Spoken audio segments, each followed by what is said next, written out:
The morning I found that ridiculous fine stuck to my front door was the same morning I decided the homeowners association could freeze their collective backsides off for all I cared. I stood there in my insulated work jacket, coffee mug steaming in my hand, staring at the neon orange violation notice that had been taped right across my doorbell. The temperature was sitting at a balmy negative 12 degrees Fahrenheit here in Bozeman, Montana.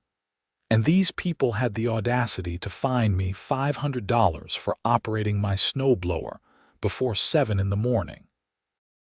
My name is Ethan Drake, and I had lived in the Whispering Pines subdivision for 3 years without a single complaint until Patricia Henderson took over as HOA president 6 months ago. The fine cited Section 4.7 of the HOA bylaws regarding noise ordinances during early morning hours. What it failed to mention was that I had been clearing the communal walking path to the cluster mailboxes at the entrance of our subdivision every single time it snowed, which in Montana meant about 3 times a week during winter. The path was not technically the HOA's responsibility according to the covenants, and it was not my responsibility either. I just did it because I was an early riser. I owned a commercial-grade snow machine, and I figured it was the neighborly thing to do. I crumpled the notice in my fist and went back inside, slamming the door hard enough to rattle the windows. My golden retriever Max looked up from his bed by the fireplace, tail wagging hopefully. I scratched his ears and tried to calm down, but my blood was boiling despite the frigid temperature outside. The thing about Patricia Henderson was that she had moved into Whispering Pines from California 8 months ago and immediately started running for HOA president, like she was campaigning for Congress. She had knocked on every door, handed out glossy flyers about maintaining property values, and promised to enforce the rules that previous boards had let slide. She won by a landslide because half the residents were snowbirds who spent winters in Arizona and voted by proxy without paying attention, and the other half were too apathetic to care. Within her first month, Patricia had sent out violation notices for garbage cans visible from the street, unacceptable Christmas decorations, and vehicles parked in driveways overnight. She had also raised the HOA dues by 40% to pay for landscaping improvements that nobody wanted. The woman was a menace in a North Face parka and designer snow boots that probably cost more than my monthly mortgage payment. I pulled out my phone and called my neighbor Derek, who lived 2 houses down and worked as an attorney in downtown Bozeman. He answered on the 3rd ring, sounding groggy. "Ethan, it is 6:30 in the morning. This better be good. Patricia fined me $500 for clearing the path to the mailboxes." There was a pause, then Derek's voice came back sharper and more awake. "You are kidding." "Wish I was." She cited the noise ordinance. "But you have been doing that all winter. Half the neighborhood depends on that path." "Tell me about it," I said, walking to my kitchen window and looking out at the fresh 8 inches of powder that had fallen overnight. "I am done. She wants to fine me for helping. Fine. Let her figure it out." Derek sighed. "I get it, man, but you know how she is. She will find a way to make this worse." "Let her try," I said. "I pay my dues, I follow the covenants. If she has a problem with when I run my equipment on my own property, then I just will not run it for the benefit of everyone else anymore."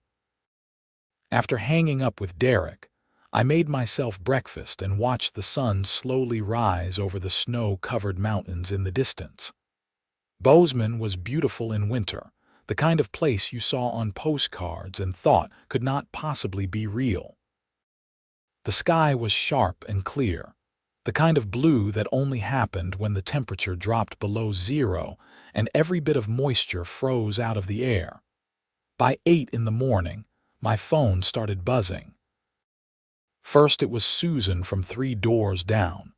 asking if I was running late on clearing the path because she needed to check her mail.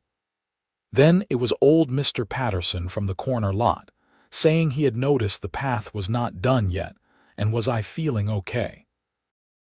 Then it was Jennifer, the single mom across the street with 3 kids under 10, asking if my snowblower was broken because she really needed to get to the mailboxes before afternoon. I let them all go to voicemail. By 9, there were texts. By 10, people were knocking on my door. I ignored it all. Max was confused by my refusal to answer, pacing between me and the front door with anxious whines, but I just kept drinking my coffee and reading the news on my tablet. Around 11, my doorbell rang with an aggressive insistence that could only mean one person. I opened it to find Patricia Henderson standing there in her pristine white parka, her blonde hair pulled back in a tight ponytail that probably gave her a headache. She was 43 according to the neighborhood gossip, but she carried herself like a woman on a mission from God. "Ethan," she said, her voice sharp enough to cut glass, "we need to talk about the pathway." "Morning, Patricia," I said, leaning against the door frame. "What about it? It has not been cleared.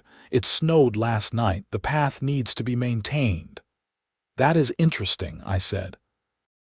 "Because according to the covenants, the path from the street to the mailbox cluster is the responsibility of the Postal Service and the county, not individual residents.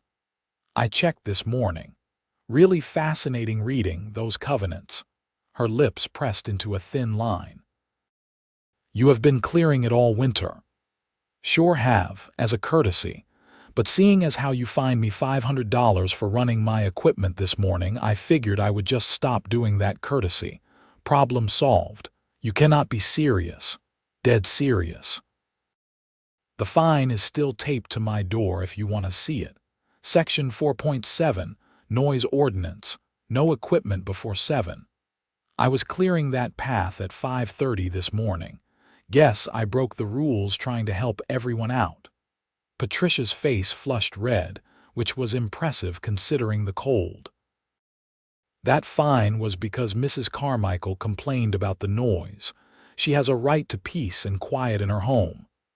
Mrs. Carmichael's house is 400 feet from that path and she is deaf in one ear," I said.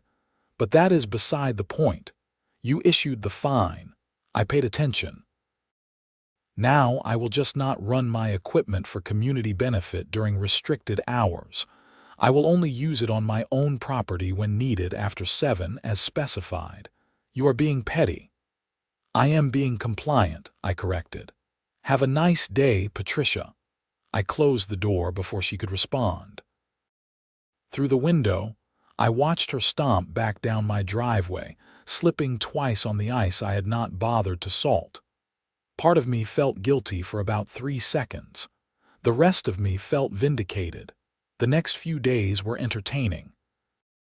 The snow kept falling, as it does in Montana in February, and the path to the mailboxes became impassable.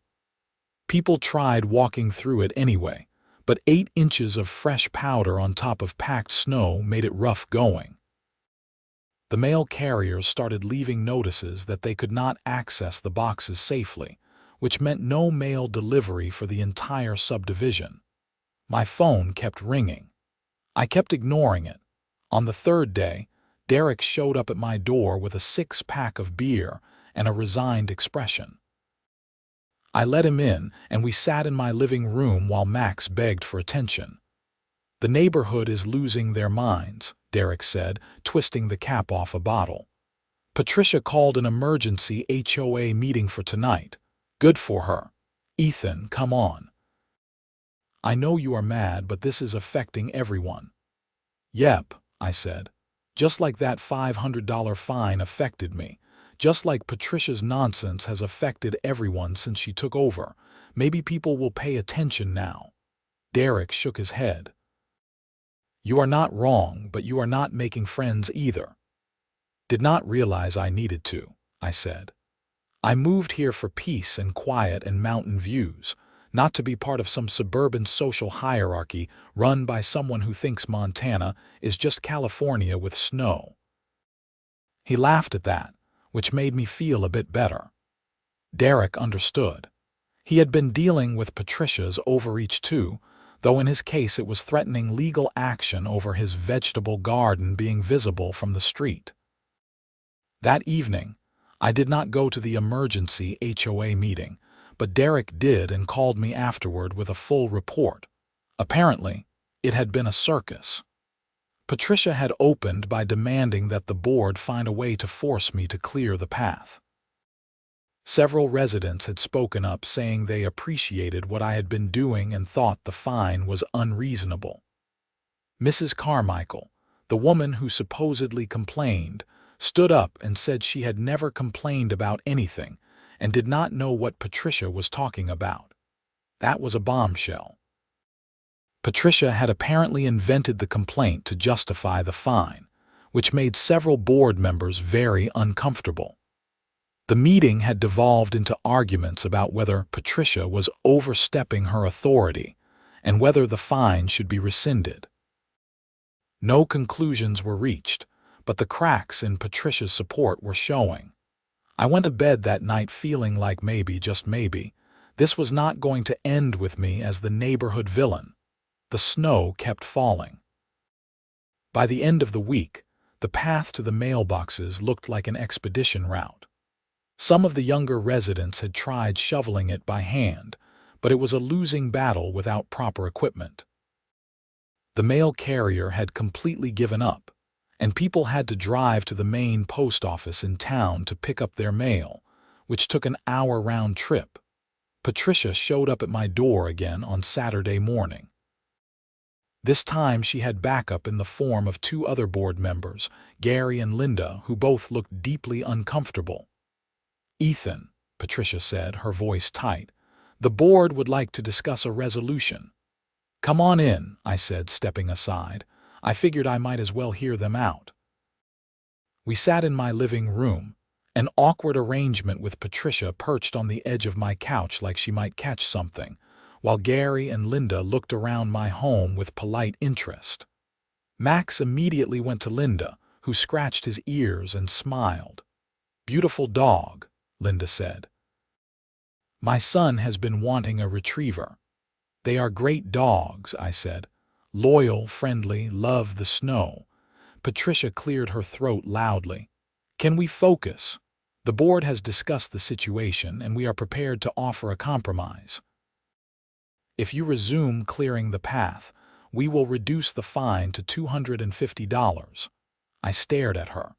"You want me to pay you money for the privilege of doing volunteer work?" "The fine was legitimate," Patricia said, "but we understand there were extenuating circumstances." "The fine was garbage," I said flatly. "Mrs. Carmichael never complained, you made it up." Gary shifted uncomfortably. "Now, we do not know that for certain." "Yes, we do," I said. "She said so at your meeting. I heard all about it." Linda spoke up, her voice gentle. "Ethan, I think what Patricia means is that we appreciate what you have been doing, and we would like you to continue. The neighborhood really needs that path cleared. Then the HOA should hire someone to do it," I said. "Or buy equipment and do it yourselves. Or rescind the fine completely and apologize, because I am not paying you a dime for enforcing rules that do not exist against complaints that were never made." Patricia's face went red again. "You are being unreasonable." "I am being consistent," I corrected. "You set the rules. You enforce them. You deal with the consequences. That is how this works. We could fine you for refusing to maintain common areas," Patricia threatened. "Go ahead," I said. "That path is not a common area according to the covenants. It is county property. I checked with the county assessor's office on Tuesday. You want to fine me for not maintaining property that is not even part of the HOA? Be my guest. I will see you in court and I will bring my lawyer." I nodded at Derek's house. "He lives right down the street and works for beer." Gary stood up suddenly. "This is getting us nowhere." "Patricia, I think we need to reconsider our approach." "I agree," Linda said, also standing. "Ethan, thank you for your time. We will discuss this further with the board." They left, Patricia shooting me a look that could have melted the snow on my roof. I closed the door and went back to my coffee, feeling drained but resolute. February dragged into March, and the standoff continued. The path to the mailboxes remained impassable. People were frustrated, but the tide of opinion was turning against Patricia rather than me. More residents were speaking up about the fine being unjust, about Patricia's high-handed management style, about the unnecessary dues increase. A petition started circulating to call a vote of no confidence in her leadership. I stayed out of it, mostly. I cleared my own driveway and sidewalk after 7 in the morning as required. I waved to neighbors. I took Max for walks on the plowed streets. I did not gloat, but I did not back down either. Then things escalated in a way I had not expected. On a Tuesday morning in mid-March, I woke up to find my snowblower disabled. Someone had poured water into the gas tank and cut several belts.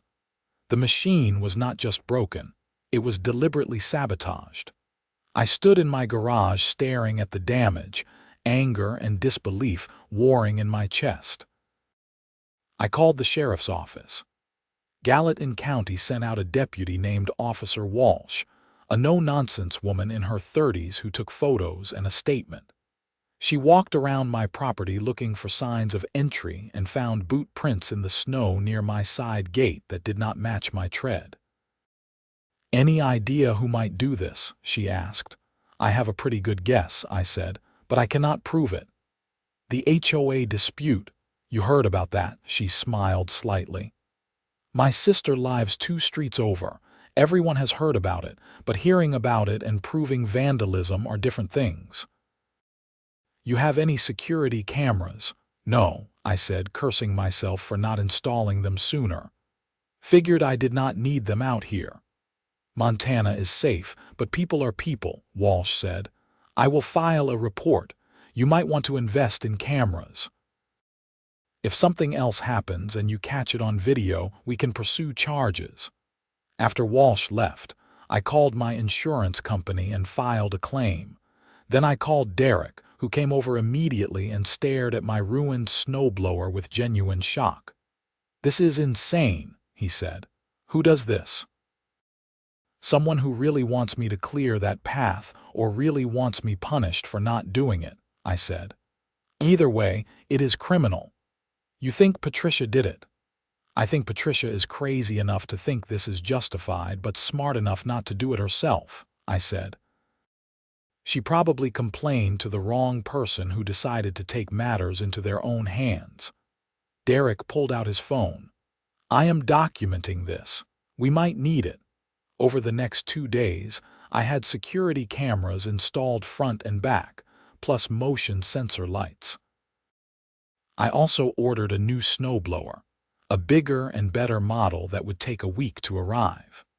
And I filed a formal complaint with the HOA board about the vandalism, stating that I had evidence it was connected to the ongoing dispute. Patricia responded with a certified letter denying any HOA involvement and threatening to sue me for defamation if I continued making accusations. The letter was so over the top that Derek actually laughed when I showed it to him. "She is scared," he said. "This is defensive." "Good," I said. "She should be." The situation might have continued to simmer along those lines, except that 2 things happened in quick succession that changed everything. First, Mrs. Carmichael, the woman Patricia had claimed complained about the noise, filed a formal complaint with the board stating that Patricia had forged her name on the original noise complaint. She had documentation proving she was in Arizona, visiting her daughter the morning of the alleged complaint, and could not have called anyone. She demanded Patricia be removed as president for fraud and misrepresentation. Second, The county roads department sent a notice to the HOA stating that they had received multiple complaints about the impassable walkway to the mailboxes, and were considering fining the HOA for failure to maintain safe access to postal facilities. The letter cited county ordinances and gave the HOA 2 weeks to remedy the situation or face penalties of $1,000 per day. The emergency board meeting that followed was legendary according to everyone who attended. Patricia tried to deflect and blame me, but Mrs. Carmichael was there with her documentation, and Gary had apparently grown a spine and demanded Patricia's resignation. When she refused, he called for a vote. She was removed as president by a vote of 4-1, with only herself voting in opposition. Linda was appointed interim president, and her first act was to send me a formal letter apologizing for the fine, rescinding it completely, and asking if I would be willing to resume clearing the path to the mailboxes until the HOA could make other arrangements. The letter included a request for the HOA to reimburse me for gas and maintenance costs for the rest of the winter season. I sat in my kitchen reading the letter while Max dozed at my feet. It was everything I had wanted, but it felt hollow after the vandalism and the stress and the weeks of conflict. Still, it was the right outcome. The system had worked eventually. I called Linda that evening. "I got your letter." "I am so sorry about all of this, Ethan," she said, and she sounded genuine. "Patricia was out of control and we should have stepped in sooner." "Appreciate that," I said. "I will clear the path once my new snowblower arrives. Should be here in a few days. But I want something in writing about the reimbursement and a formal acknowledgement that it is volunteer work, not a requirement." "Absolutely," Linda said. "I will draw up a document and have Gary review it since he is the attorney. We will make this right." "One more thing," I said.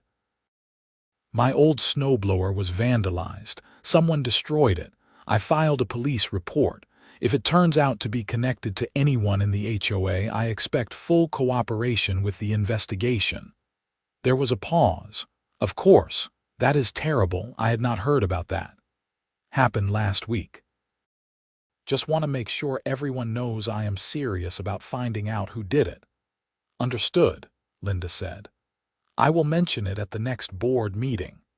My new snowblower arrived on a Friday, a beast of a machine with heated handles and LED lights. I spent Saturday morning breaking it in on my own driveway and then, true to my word, cleared the path to the mailboxes. It took 30 minutes, and by the time I was done, several neighbors had come out to thank me. Susan brought me homemade cookies. Mr. Patterson shook my hand. Jennifer's kids made me a thank you card with crayons. It felt good, but better than that was the knowledge that I had not backed down. I had stood my ground, forced the HOA to acknowledge their mistake, and gotten rid of a president who was making everyone's lives worse. The vandalism investigation, however, was just getting started. Officer Walsh called me the following Tuesday. "We got a break in your case. One of your neighbors has security footage that might show something. Can you come down to the station?" I drove into Bozeman immediately, my heart pounding. At the sheriff's office, Walsh led me to a small room with a computer monitor. On the screen was grainy black and white footage from a camera I recognized as being mounted on the house across the street from mine, belonging to a retired couple named the Johnsons. "This is from 2 nights before you reported the vandalism," Walsh said. "Watch the timestamp here." The footage showed my street in the early morning hours, around 3. A figure in dark clothing walked up to my side gate, looked around, and slipped into my yard. 10 minutes later, they came back out and hurried down the street. The image quality was not great, but there was something familiar about the build and gait. "Can you identify them?" Walsh asked. I watched the footage again and again. Then I saw it, a distinctive limp on the left side that I had seen a dozen times at HOA meetings. "That is Gary," I said. "Gary Patterson, the HOA board member." Walsh's eyebrows rose. "You are sure?" 90% sure.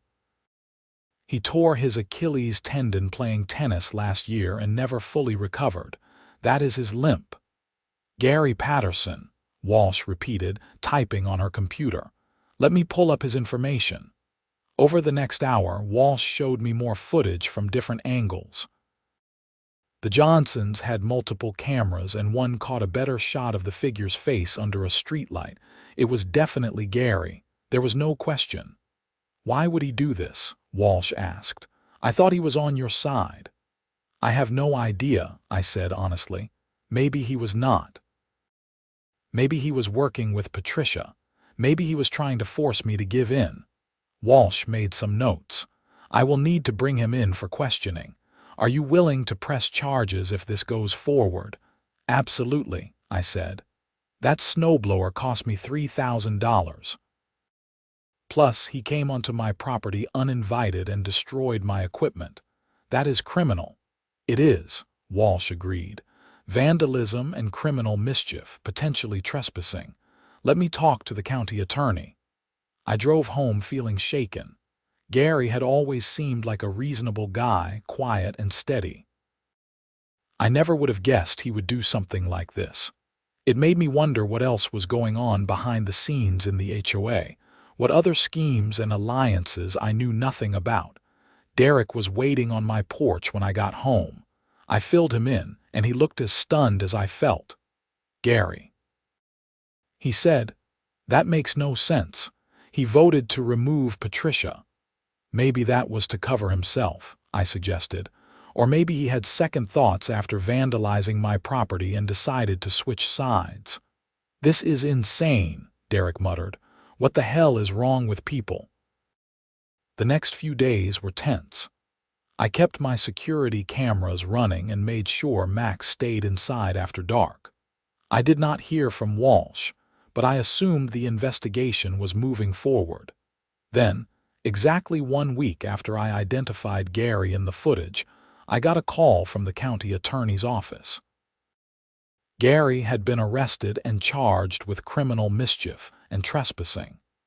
He had confessed after being shown the video evidence, claiming that Patricia had convinced him I was ruining the neighborhood and needed to be taught a lesson. He agreed to pay restitution for my snowblower and accepted a plea deal that included probation and community service.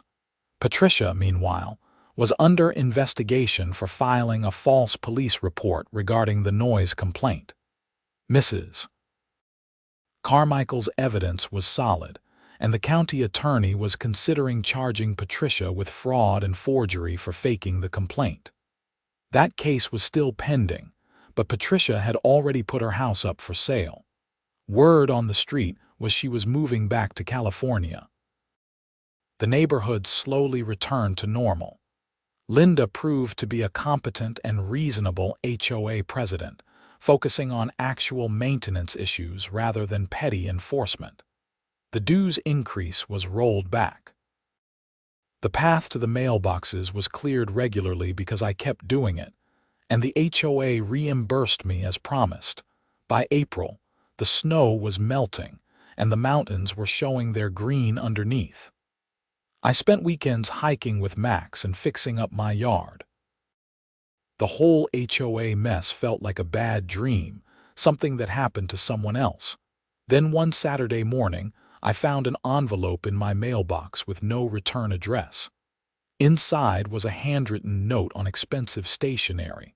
The handwriting was feminine and precise. "You ruined my life. I came here for a fresh start, and you destroyed it because you could not follow simple rules.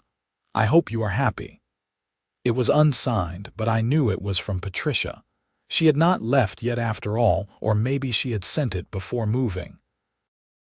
Either way, it was a final petty gesture from someone who still did not understand that she had brought all of this on herself. I crumpled the note and threw it away. Then I called Officer Walsh and reported it, just to have it on record in case Patricia tried anything else. Walsh said she would make a note in the file but doubted it would amount to anything unless Patricia made actual threats. Some people never learn, Walsh said. Just keep your cameras running and stay aware. I promised I would. The days grew longer and warmer.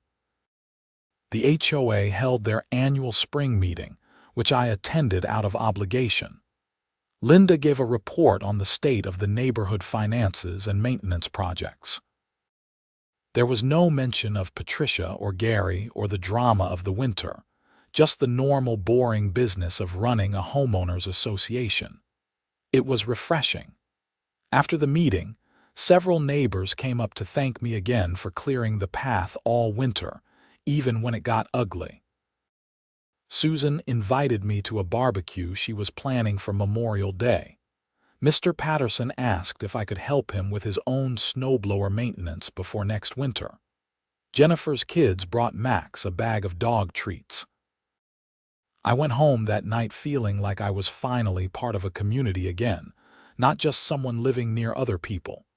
It had taken a fight to get there, which was unfortunate but maybe necessary. Sometimes you had to stand up for yourself before people would respect you. A month later, I was mowing my lawn when a moving truck pulled up to Patricia's house. I watched from behind my mower as furniture and boxes were loaded up. Patricia herself appeared only briefly, directing the movers with sharp gestures, her face tight with anger. She never looked in my direction, and I did not wave. By evening, the house was empty and the truck was gone. Derek came over with beer, and we sat on my deck watching the sun set over the mountains. "Think she learned anything?" Derek asked. "Doubt it," I said. People like that never think they are wrong. It is always someone else's fault. Well, the neighborhood is better without her. True enough. We drank our beer in comfortable silence. Max sprawled at my feet, exhausted from chasing sticks all afternoon. The air smelled like pine and fresh-cut grass. Somewhere down the street, kids were playing, their laughter carrying on the breeze. It occurred to me that this was what I had moved to Montana for: peace, community. A place where people helped each other out without needing rules and fines to force it. The whole mess with Patricia and the HOA had threatened that, but in the end, the good people had outnumbered the petty ones. Over the summer, life continued pleasantly. The new family that moved into Patricia's house was friendly and normal, a couple in their 30s with twin toddlers who adored Max. The HOA functioned smoothly under Linda's management. I kept clearing the path to the mailboxes whenever it snowed, which still happened occasionally even into May, because Montana weather was unpredictable. In July, I got a letter from the county attorney's office informing me that Patricia Henderson had been formally charged with filing a false police report and fraud. The trial was scheduled for September, and I might be called as a witness. I set the letter aside, not sure how I felt about it. Part of me wanted to see justice done. Another part just wanted to move on. August brought a surprise in the form of Derek showing up at my door with a woman I had never met.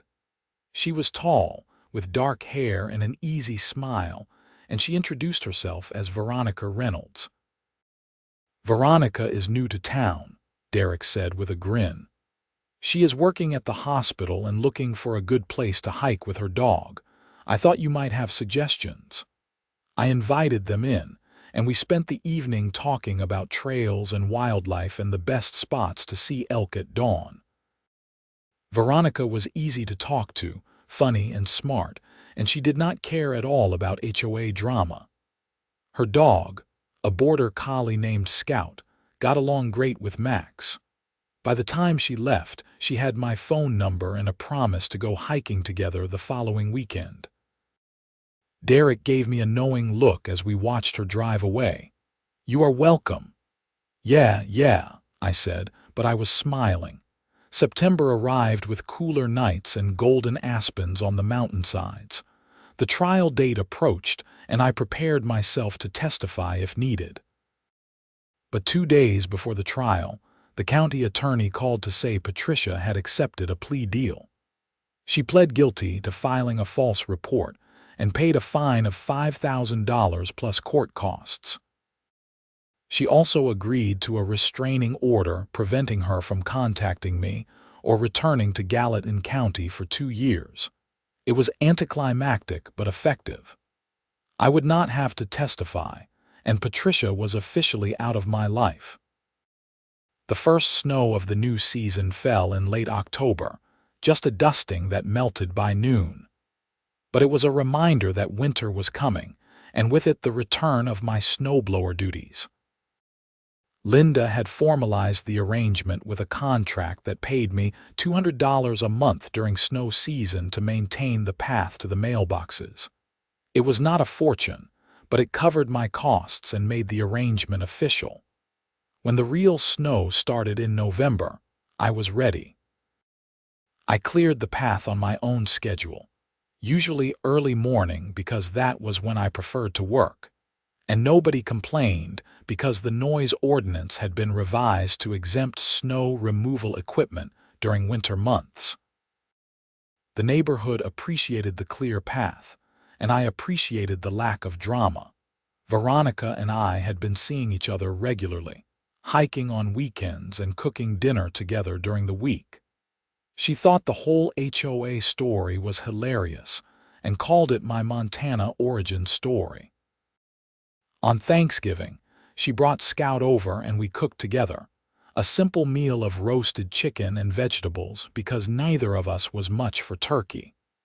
It was one of the best Thanksgivings I could remember. By December, the subdivision was buried under 2 feet of snow, and my snowblower was earning its keep. I cleared driveways for elderly neighbors who could not manage it themselves, always after 7 in the morning per the rules, and always with a wave and a smile. The HOA sent me a thank you card signed by Linda and the entire board. Christmas came with a neighborhood party at the community center, which I attended with Veronica. People were friendly and welcoming, treating us like a couple even though we had not exactly defined what we were. Susan gave me a tin of cookies. Mr. Patterson gave me a bottle of whiskey. Jennifer's kids gave Max and Scout matching holiday bandanas. It felt like home, really home, in a way it had not before all the drama. Maybe fighting for something made you appreciate it more. Or maybe getting rid of toxic people. Just let the good stuff shine through on New Year's Eve. Veronica and I hiked up to a spot overlooking Bozeman and watched fireworks from multiple neighborhoods light up the valley. The temperature was below 0, but we were dressed for it, and Scout and Max were having the time of their lives playing in the snow. "You ever regret moving here?" Veronica asked, her breath fogging in the cold air. "Not even once," I said. "Even with all the HOA garbage." "This place is worth fighting for." "Good," she said, leaning against me, "because I think I am staying for a while." Yeah, Montana is growing on me, plus the hiking partner is pretty decent." I laughed and kissed her, cold lips and warm hearts under a sky full of stars. January brought more snow and more early mornings with my snowblower. But this year, there were no fines, no complaints, no passive-aggressive notes. Just clear paths, grateful neighbors, and the satisfaction of a job well done. The HOA held their annual meeting in February, exactly 1 year after the whole mess had started. Linda gave her report, which included praise for my snowblowing services and a motion to make the arrangement permanent. The motion passed unanimously, which meant I would be the official path clearer for as long as I wanted the job. After the meeting, I stood in the parking lot talking with Derek and some other neighbors, everyone bundled up against the cold. Someone mentioned Patricia, wondering where she had ended up. Nobody knew, and nobody cared enough to find out. "Good riddance," Susan said, and everyone agreed. I drove home that night thinking about how much can change in a year. 12 months ago, I was furious and isolated, fighting a petty tyrant over something that should have been simple. Now I was part of a community, with friends and a girlfriend, and a sense of belonging that money could not buy. The snow kept falling, and I kept clearing it. Max kept chasing snowballs, and Scout joined him more often than not. Veronica talked about maybe moving in together once her lease was up in April. Derek started dating someone he met at the courthouse. The neighborhood kids built an epic snow fort in the common area. Life went on, normal and good, the way it was supposed to be. One morning in late March, I was clearing the path to the mailboxes when I found an envelope addressed to me sticking out of my box. Inside was a check from the county attorney's office for the full amount of restitution owed by Gary Patterson. The equipment costs, plus damages, plus interest. It totaled just over $4,000. I deposited the check that afternoon and used part of it to upgrade my snowblower with better lights and a heated cab attachment. The rest went into savings. It felt like closing a final chapter on the whole mess. April brought mud season, that awkward time when snow melts and everything turns to sludge before spring fully arrives. My snowblower went into storage, cleaned and maintained for next year. The path to the mailboxes turned into a muddy track that would dry out eventually. Veronica did move in with me in May along with Scout, which meant my house suddenly felt much fuller and much more alive.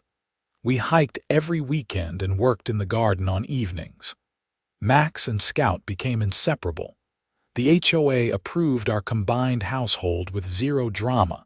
Summer was glorious. We hosted barbecues and went camping and explored every trail within 50 miles. The neighborhood was peaceful. Linda continued to be a great HOA president, dealing with actual issues like fixing a broken irrigation system and organizing a community yard sale. I barely thought about Patricia Henderson anymore. The whole thing felt like ancient history, a problem solved and forgotten. Then in August, almost 18 months after everything had started, I got a phone call from an unknown number.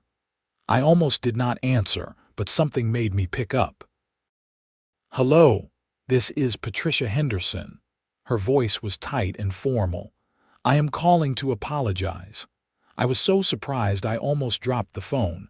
Veronica looked up from her book, curious. "Apologize," I managed. "Yes. My therapist suggested I make amends with people I harmed." "You were at the top of the list." She paused. "I was wrong.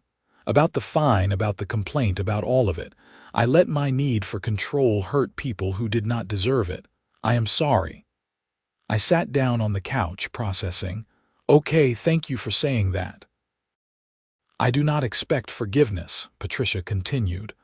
"I just wanted you to know that I recognize what I did was wrong. I am working on being better. That is all." "I appreciate that," I said slowly. "Genuinely. That took courage to call, not really.